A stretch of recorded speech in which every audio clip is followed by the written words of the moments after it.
अस्सलाम वालेकुम दोस्तों, मेरा नाम है अली उमर सर रमेशी की नाम जुदा दाऊद और आप देख रहे हैं जिस वक्त हमारा शो कैसे देखना था है दोस्तों। आप लोग से बात करने जा रहे हैं, बात करेंगे जी आज आपके साथ टॉप न्यूज का सेगमेंट आज आप उससे शेयर करेंगे। नंबर 1 पे आज आप लोग से बात करने जा रहे हैं कि जेसन गिलेस्पी ने भी अपना मुंह जो है वो खोलना शुरू कर दिया है और पाकिस्तान क्रिकेट बोर्ड के ऊपर जो इल्जामात लगाना शुरू कर दिए हैं। क्या कहानी सामने आ रही है, क्यों वो ऐसा कर रहे हैं? हमने देखा कि इंडिया के साथ फिर भी फॉरेन कोचेस चल जाते हैं लेकिन पाकिस्तान के साथ बिल्कुल भी नहीं चल पा रहे हैं। क्या अपडेट है वो बनाएंगे, बात करेंगे इसके बाद कि इंडिया और ऑस्ट्रेलिया के दरमियान जो टेस्ट मैच जारी है, इंडिया की वैसे बैटिंग तो रेतीली दीवार साबित हो रही है लेकिन मौसम ने उन्हें खुशखबरी सुना दी है।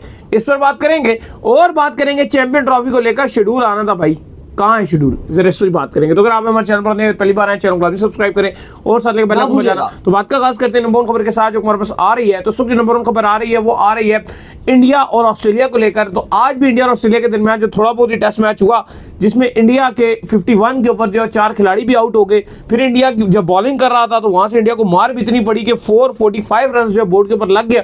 तकरीबन अगर ये मैच होता है तो नामुमकिन है कि इंडिया इस मैच को ड्रॉ कर पाए या इंडिया इस मैच को जो है जीत पाए अपनी बैटिंग से। लेकिन अच्छी खबर यह है कि इंडियन फैंस के लिए कि बादल मंडला रहे हैं भाई, और उससे अच्छी खबर यह है कि 3 दिन गुजर चुके हैं जिसमें पहला दिन बारिश की नजर हो गया, दूसरा दिन का पूरा खेल हुआ, तीसरा दिन फिर बारिश हो गई। क्योंकि ऑस्ट्रेलिया मुझे नहीं लगता कि वो दोबारा बैटिंग करने के मूड में, वो कह रहे हैं कि हमें 4, 5 या 8 घंटे तो हम इनको 2 बार आउट करने के, क्योंकि अब इंडिया की अगर आप देखो तो 16 विकेटें पड़ी हुई हैं और इंडिया को मैच ये बचाना है ब्रिस्बेन का टेस्ट। मौसम की अगर आप सूरत हाल देखते हो तो कल है हैवी बारिश और कल रेन फॉरकास्ट ये बता रही है कि कल भी अगर मैच होता है तो बमुश्किल 1-8 घंटा ही होता है। और अगर इंडिया कल का दिन स्टे कर गया, कल थोड़ी कम इम्कान है बारिश का, यानी कि % बारिश है कल भी, ऐसा नहीं है कि बारिश कल नहीं है। लेकिन बुध को वेडनेसडे को जो उसके नेक्स्ट डे और बारिश है, यानी कि कल 30% फुल डे बारिश बता रहा है, उससे अगले दिन तो और ज्यादा बारिश बता रहा है, 50% भी बारिश बता रहा है। कंडीशन बहुत मुश्किल है बैटिंग के लिए, लेकिन मौसम ये फिर भी इंडिया को गुड न्यूज दे रहा है कि बारिश के चलते ये मैच ड्रॉ की तरफ जा सकता है। जाहिर है हार से बेहतर होता है ड्रॉ, और अगर इंडिया के पास 16 विकेटें हैं और अगर ये 2 दिन में अब पूरे ओवर तो होते हुए नजर नहीं आ रहे, मतलब पूरे 2 दिन का खेल तो होता हुआ नजर नहीं आ रहा। कल बहुत ही अगर चांस हो गया कोई 15-16 ओवर कल हो गए और अगर 15-20 ओवर डे 5 में हो गए तो मैच का नतीजा तो नहीं आ सकता। तो उस लिहाज से इंडिया के लिए जो है वो एक गुड न्यूज आ रही है कि बारिश के चलते मौसम खराब होने की वजह से इंडिया इस गाबा में एक अच्छी पोजीशन पर आ जाएगा अगर ये मैच ड्रॉ हो जाता है, क्योंकि फिर सीरीज 1-1 से बराबर ही रहेगी। पिंक बॉल ऑस्ट्रेलिया ने जीता हुआ है, पर टेस्ट इंडिया ने जीता है, तो थर्ड टेस्ट ड्रॉ हो जाएगा तो फिर चीजें जो है वो नॉर्मलाइज हो जाएंगी। कोई ये नहीं होगा कि इंडिया हार गया। तो ये गुड न्यूज आ रही है इंडिया के पॉइंट ऑफ व्यू से। बाकी रोहित शर्मा पे बड़ा क्रिटिसाइज हो रहा है बिलखसूस, जिस तरह से वो फील्ड प्लेसमेंट लगाते हैं टेस्ट में, जिस तरह के उनके प्लान्स होते हैं हेड के अगेंस्ट जो उनका प्लान होता है। बुमराह ने भी कप्तानी की तो उनका प्लान बड़ा डिफरेंट था, उन्होंने हेड को भी पकड़ के रखा था, लेकिन थोड़ी सी जो चीजें हैं वो अब इतनी अच्छी नजर नहीं आ रही हैं। लेकिन उम्मीद की जा रही है कि मैच शायद ड्रॉ हो जाए। नहीं बिल्कुल, और दाऊद ऐसा नजर आ रहा है कि अकेला जसप्रीत बुमराह ही लड़ रहा है इस पूरे मैच के अंदर, ना कोई बॉलर है, एक भी बॉलर ऐसा नहीं जसप्रीत बुमराह का साथ दे रहा हो, ना सिराज साथ दे रहे हैं, ना रेड्डी साथ दे रहे हैं, ना जडेजा साथ दे रहे हैं, तो कोई मजा नहीं आ रहा। खैर इसके बाद जो अपडेट आ रही है जी वो आ रही है जेसन गिलेस्पी को लेकर, और अपडेट ये आ रही है कि जेसन गिलेस्पी जो है वो आपको पता है कि उन्होंने पाकिस्तान के साथ अभी रिसेंटली रिजाइन किया था, तो अब उनका बयान भी सामने आ गया है जिसमें वो ये कह रहे हैं कि भाई मुझे यही नहीं पता होता था कि प्लेइंग 11 के अंदर कौन खेल रहा है। मैच डे के ऊपर मुझे प्लेइंग 11 बताते थे, फिर मैंने जो बाबर आजम को ड्रॉप कर दिया गया, मुझसे पूछा भी नहीं गया, डायरेक्ट जो उनको स्क्वाड से जो ड्रॉप कर दिया गया। मुझे सिर्फ ऐसा कोच रखा हुआ था कि मैच के टाइम के ऊपर मैच से पहले बस जाकर जो है कैचिंग प्रैक्टिस करा दो, किसी किस्म की कोई जिम्मेदारी नहीं थी उनके कंधे के ऊपर। एक जो होता है कि यार पूछना जाना चाहिए, कुछ पावर्स जो है उनसे टोटली जो है पावर्स ले ली गई थी, तो बिल्कुल पावरलेस करके निकाला गया भाई। एक गिलेस्पी का बयान आया और उनका मानना यह था कि मैं टीम का हेड कोच था लेकिन मुझसे कोई भी चीज पूछी नहीं जाती थी। उन्होंने कहा कि नेशनल हाई परफॉर्मेंस सेंटर में नेल्सन थे और वो मेरे साथ लगाए गए थे, मैं पूरी उनको साथ कोऑर्डिनेशन में था, उनको हटाए जाने से पहले इवन मुझे बताया भी नहीं गया। फिर वो कहते हैं जी कि सिर्फ ऐसा मेरा रोल रह गया था कि प्लेइंग 11 में भी मुझसे पूछा नहीं जाता था, ना मुझसे प्लेइंग 11 में कोई राय ली जाती थी, बस मुझे बता दिया जाता था ग्रुप में कि भाई ये प्लेइंग 11 खेलेगी, और उसके बाद ना किसी प्लेयर की सिलेक्शन में मेरा रोल होता था। मैं कहता भी था तो मेरी बात नहीं सुनी जाती थी, मां सिवाय मेरा इसके कोई रोल नहीं था कि मैच के सुबह सुबह खिलाड़ियों को कैचिंग प्रैक्टिस करवानी है, बस ये मेरा रोल था। और इसके अलावा ना मुझसे कुछ पूछा जाता था, ना मुझे कुछ बताया जाता। तो काफी ज्यादा वो डिसअपॉइंटमेंट नजर आए और उन्होंने कहा कि यही रीजन है कि मैंने पाकिस्तान क्रिकेट के साथ अलहदगी का फैसला किया है। अब इस पर यह भी बात है कि जब इनके पास मौका था तो गिलेस्पी को खुद भी डिसीजन लेने चाहिए, क्योंकि जब आप खुद डिसीजन नहीं लेते तो फिर दूसरा आपके आकर फैसले लेता है और फिर वो हावी हो जाता है, जिस तरह से पाकिस्तान की सिलेक्शन कमेटी ने किया।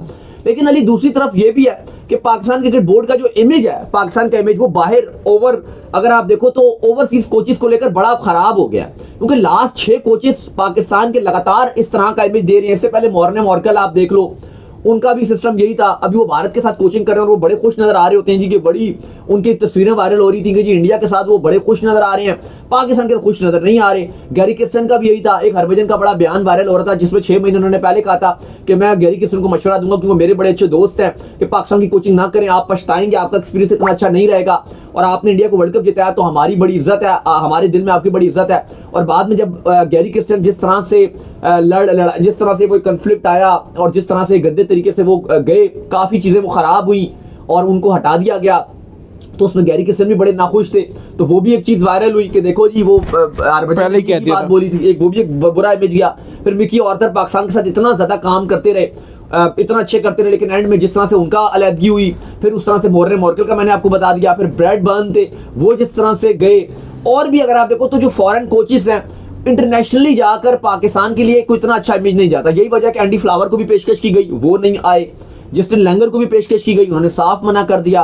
फिर वो आरसीबी के जो पुराने जो कोच थे, जो उनके एक्स कोच थे, जो Islamabad United Pakistan super league में भी कोचिंग करते रहे, उनसे भी राब्ता किया गया, उन्होंने भी मना कर दिया कि नहीं जी नहीं, मेरे लिए बड़ा इशू हो जाएगा। और भी बहुत सारे कोचेस से राब्ता किया गया, लेकिन उन्होंने इसलिए मना कर दिया कि नहीं भाई यहाँ पे थोड़ा सा अनप्रोफेशनलिज्म हो जाता है और फिर आपका जो कोचिंग करियर है वो खराब हो जाता है। इससे बेहतर है हम लीग्स में कोचिंग कर लें या किसी और टीम में कर लें। तो हमने देखा है कि थोड़ा सा जो एक्सपीरियंस है पाकिस्तान के साथ काम करने का, जो फॉरेन कोचेस हैं उनका अली साहब को इतना अच्छा और कोई इतना पॉजिटिव नजर आ नहीं रहा। और ये हमारी क्रिकेट के लिए कोई इतनी अच्छी बात नहीं है, क्योंकि लोकल कोचेस आपने लगा तो ली और आपको लग रहा है शायद साहब अच्छा, लेकिन ऐसा नहीं है। पास में आपके लोकल कोचेस थे, वकार यूनुस थे, मिसबाउल हक थे, इवन सकलैन मुश्ताक भी थे, बाकी भी आए। कोई इतना अच्छा एक्सपीरियंस नहीं रहा आपका जो लोकल कोचेस थे। फॉरेन कोचेस में था कि सीखने को बहुत कुछ मिल रहा होता था, क्योंकि जो आपके लोकल कोचेस थे वो तो खाली पॉलिटिक्स ही करते थे। लेकिन अभी भी अगर आप ये देखो तो चीजें लोकल कोचेस में बेहतर नहीं थी, तो फॉरेन कोचेस में तो अब एक इंटरनेशनली एक ये छाप छोड़ गई है। हर जगह ये आप कहते हैं ना कि ऑन एयर चीज हो गई है कि जी पाकिस्तान क्रिकेट बोर्ड में जो कोच जाता है वो 1-2 महीने में वो फारिग हो जाता है, उसका कोई एक्सपीरियंस ठीक नहीं रहता, कोई कॉन्ट्रैक्ट अच्छा नहीं रहता। मतलब इस तरह की बातें चल रही होती हैं कि ये प्रोफेशनली डील नहीं करते, कमिटमेंट्स पूरी नहीं करते। ये चीज अच्छी नहीं है, इस तरह की बदनामी होना। नहीं, बिल्कुल आप सही कह रहे हैं कि इस तरह से जो आप नेक्स्ट टाइम कभी जब लोकल कोचेस आपको छोड़ देंगे और आपको कोई फॉरेनर कोच रखना पड़ेगा तो वो लाख बार आपके बारे में सोचेगा। मिकी ऑर्थर आपके पास से चले गए, फिर इंडिया के वर्ल्ड कप विनिंग कोच थे वो आपके पास से चले गए, फिर जेसन गिलेस्पी आपके पास से चले गए। तो ये इसको आपको अपनी पॉलिसीज के ऊपर भी नजर डालनी पड़ेगी कि कहां पर हमसे जो है गलती हो रही है कि ये कोचेस हमारे साथ जो है वो काम करना पसंद नहीं कर रहे। इसके बाद जो अपडेट आ रही है जी मेरे पास वो आ रही है चैंपियन ट्रॉफी को लेकर। तो चैंपियन ट्रॉफी आपको पता है कि आज जो है अपडेट आ रही थी कि आज शेड्यूल आएगा, लेकिन आज भी जो है उसका शेड्यूल नहीं आ सका। चीजें तो तमाम तय पा चुकी हैं पाकिस्तान क्रिकेट बोर्ड के दरमियान, इंडियन क्रिकेट बोर्ड के दरमियान, दोनों के दरमियान जो है तमाम तर मामला जो है तय पा गए। लेकिन क्यों नहीं आ रहा शेड्यूल?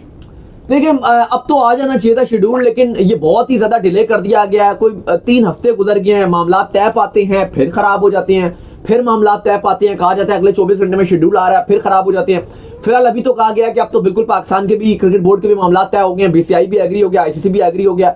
लेकिन इसके बावजूद हर गुजरता दिन अगर गुजर रहा है, संडे का दिन कहा था, संडे गुजर गया, फिर मंडे कहा गया, अब मंडे भी ऑलमोस्ट गुजर गया, करीब है गुजरने, थोड़ा सा कुछ घंटे रह गए हैं, गुजरने के करीब ही है। लेकिन अगर अभी तक ये नहीं हुआ अली साहब तो ये वाकई में बहुत ज्यादा सवालिया निशान है। क्योंकि देखो कहा जा रहा था जी कि पाकिस्तान क्रिकेट बोर्ड ये बोल रहा था कि जी श्रीलंका को भी, दुबई की जगह श्रीलंका को रख लो, जो हमने पहले बोला था कि पॉसिबल नहीं है। और अगर ये डिमांड की भी गई है पाकिस्तान क्रिकेट बोर्ड की तरफ से तो ये नुकसान है अपना, क्योंकि दुबई में अगर होता है तो इंडिया के मैचेस में ज्यादा गेट मनी बनेगी जो at then Pakistan cricket board की जेब में जानी, क्योंकि वो होस्ट है, तो फायदा उनको होना था ज्यादा। श्रीलंका में तो आप उस तरह से ना मार्केट वैल्यू कर पाओगे चैंपियंस ट्रॉफी की, ना वो उस तरह से हाइप बनेगी। दुबई में पाकिस्तानी भी है और इंडियंस भी है, बात सिर्फ इंडियंस की नहीं है कि दुबई में इंडियंस देख सकेंगे, आपके पाकिस्तानी भी हैं जो चैंपियंस ट्रॉफी में इंडिया पाकिस्तान का मैच अगर होता है जो पाकिस्तान में नहीं, तो पाकिस्तानी भी दुबई में देख सकेंगे। ठीक है, इंडियंस तो हर जगह ज्यादा टिकट खरीद लेते हैं, लेकिन फिर भी 70% अगर इंडियन होंगे तो 30% पाकिस्तानी ही होंगे, ऐसी कोई बात नहीं है। लेकिन ये कह देना जी कि श्रीलंका को रख देना, श्रीलंका में तो क्या होगा, श्रीलंका में तो उन्हें पता भी नहीं, वो जिस तरह से आपको पता ही है कि वहां पर क्या हाइप बनेगी। यार वहां पर सबसे बड़ा मसला ये आ जाता है, देखो जो श्रीलंका के मैचेस हैं उसमें तो ठीक है हाइप बनती है, लेकिन वहां पर ब्रॉडकास्टर्स को इशू आता है, फिर जर्नलिस्ट जो जाते हैं, हम इतना तंग पड़ गए थे जो सच्ची बताएं श्रीलंका में कुछ खाने को ही नहीं मिल रहा यार, समझ ही नहीं आ रहा, हम बस KFC खा रहे हैं, पिज्जा हट खा रहे हैं, उससे निकल के कुछ देसी फूड ही नहीं मिल पा रहा। बड़े मसले हमारे साथ श्रीलंका में बन गए और बहुत से लोगों के साथ मसले बने रहते हैं श्रीलंका में। चलो ये तो चलो वो इसको छोटे मसले देखेंगे, लेकिन जो बड़े मसले हैं अली वो मार्केटिंग पॉइंट ऑफ व्यू से, श्रीलंका में आप उस तरह से मार्केटिंग नहीं कर पाओगे, और स्पेशली मार्केटिंग के अलावा जो गेट मनी है वो भी उतना पैसा नहीं बनेगा। सबसे बड़ी बात यार, सबसे जो बड़ी बात है वो ये है कि फरवरी के अंदर जो वेदर है दुबई का वो सूटेबल है, मैच खेलने के काबिल वेदर है। वैसे अच्छा जी इन्होंने कहा तो है कि मामला तय पा गए हैं, आज शेड्यूल आ जाना चाहिए था जिस तरह से चीजें चल रही। इवन जब लास्ट आपने जब हम गए हुए थे एशिया कप दुबई में आपने करवाया था, तब भी वेदर इतना सूटेबल नहीं था दुबई में, लेकिन फरवरी में सूटेबल होता है, वहां तो इतनी गर्मी थी जब हम गए थे। इवन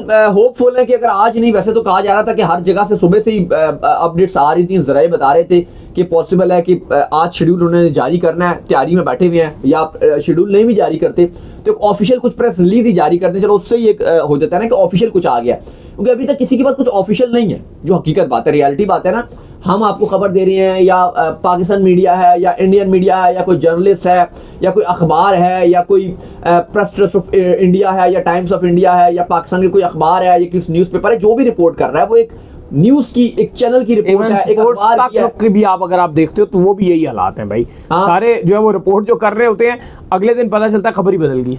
हाँ, कोई उनके पास वो ऑफिशियल नहीं है। विक्रांत की अगर आप बात करते हैं, उनके साथ काफी हमने वीडियोस भी किए हैं, उनके साथ काफी शोज भी किए हैं, मुलाकातें भी हमारी उनके साथ होती रही हैं, श्रीलंका में, दुबई में, अमेरिका में उनसे मुलाकात हुई है, काफी बार बात भी किया, आपने यहाँ भी देखा होगा, वीडियोस भी हमने उनके साथ किए हैं, उनसे भी राब्ता रहा है, लेकिन अभी तक कोई वहां पे भी कोई अपडेट नहीं है ना। पाकिस्तान में कुछ अच्छे हमारे साथी हैं जो कुछ ICC में था, उनसे बात कर ली, कुछ हमारे जान पहचान थे, 2 ICC के 2 इंडियंस हैं, ICC में होते हैं, ऑपरेटिंग ऑफिसर्स हैं, उनसे हमने राब्ता किया। ऑफिशियल भाई नहीं हो पा रहा ना, ऑफिशियल जब तक नहीं होगा तब तक मजा नहीं। ये कह रहे हैं कि भी आपको बता नहीं सकते, क्योंकि रीजन ये है कि अभी हमें मना किया गया, और जो हम तक वो बात बता सकते हैं वो तो पहुंच जाती है, छुप छुपा के बता देते हैं कि भाई आप हमारा नाम कन्वे मत कीजिएगा क्योंकि ये चीजें खराब हो जाएंगी, तो हम उस हिसाब से रिपोर्ट कर देते हैं। लेकिन जो लेटेस्ट अपडेट ये है कि ऑफिशियल वो नहीं बता रहा, वो हमें कुछ भी बता दे, एक ICC का जो ऑपरेटिंग ऑफिसर है या दूसरा है। अब अगर उसने ऑफिशियल नहीं किया तो हमारी पर्सनल लेवल पे बात हुई तो समझो ऐसा दोस्त उसने हमें बता दिया। अब हम यहाँ आके वो ब्रेकिंग भी दे दें तो वो उसकी अहमियत तब तक नहीं होगी जब तक ICC ऑफिशियल नहीं देगा। तो बात यह है कि अब तक चैंपियंस ट्रॉफी का शेड्यूल आ जाना चाहिए था, और अभी तक ये डिले कर रहे हैं, तो ये बहुत ही बुरी खबर है। खैर अली साहब, बांग्लादेश और वेस्ट इंडीज का भी पहला T20 का रिजल्ट आ गया, बड़ा थ्रिलर बना था। 147 रन बोर्ड पे लगाए थे बांग्लादेश ने, और एंड में वेस्ट इंडीज बिल्कुल चेस करने के करीब आ गया था, लेकिन बांग्लादेश जीत गया। पहले बांग्लादेश 7 रन से जो मैच जीत गया, 19.5 ओवर्स में वेस्ट इंडीज ऑल आउट हो गई। तो उम्मीद करते हैं हमारे शो का वीडियो को लाइक कीजिए, हमारे चैनल को सब्सक्राइब कीजिए, साथ ही बेल आइकन को बजाइए, एक और काम कर लीजिए, वही कर लीजिए, हमारे फेसबुक पेज को फॉलो कीजिए, लिंक डिस्क्रिप्शन में मौजूद है। नेक्स्ट, अल्लाह हाफिज़, बाय बाय।